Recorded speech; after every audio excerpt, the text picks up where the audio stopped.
क्रिकेटचं स्टेडियम आणि प्रेताच्या आधीच माणसं जाऊन बसू लागले आहे ना. श्रद्धांजलीच्या नावावर भाषणं देऊ राहिले आणि काही गर्दीचा फायदा घेऊन आपल्या पक्षाचा प्रचार करायला लागले. असाच एक भाजपचा नेता वरून बोलायला लागला त्यांच्याबद्दल.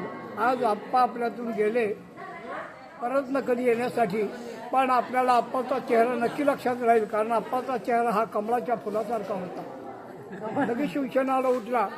आत्ताच माझ्या मित्राने सांगितलं की त्यांचा चेहरा कमळासारखा होता, पण ते सांगायला विसरले की त्यांचा शब्द म्हणजे धनुष्याचा बाण होता.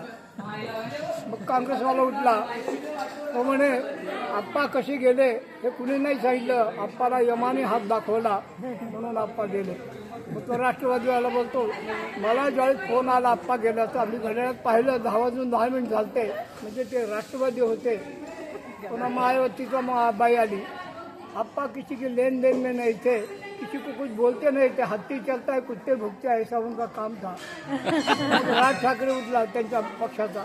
मग तो बोलला, अरे आपण कुठं आलो, आपलं भान ठेवायला पाहिजे, आपण स्मशानभूमीत आलेलो आहे आणि आप्पा गेले का माणसाला एक दिवस जावंच लागणार आहे. आणि पण ते कसे गेले इतकं बोलायची गरज आहे का? आता चेहरा राहिला का? आता शब्द राहिला का? आप्पाला यमाने कशाला हात दाखवला? आप्पाच्या हृदयाचं इंजन बंद पडलं, आप्पा गेले.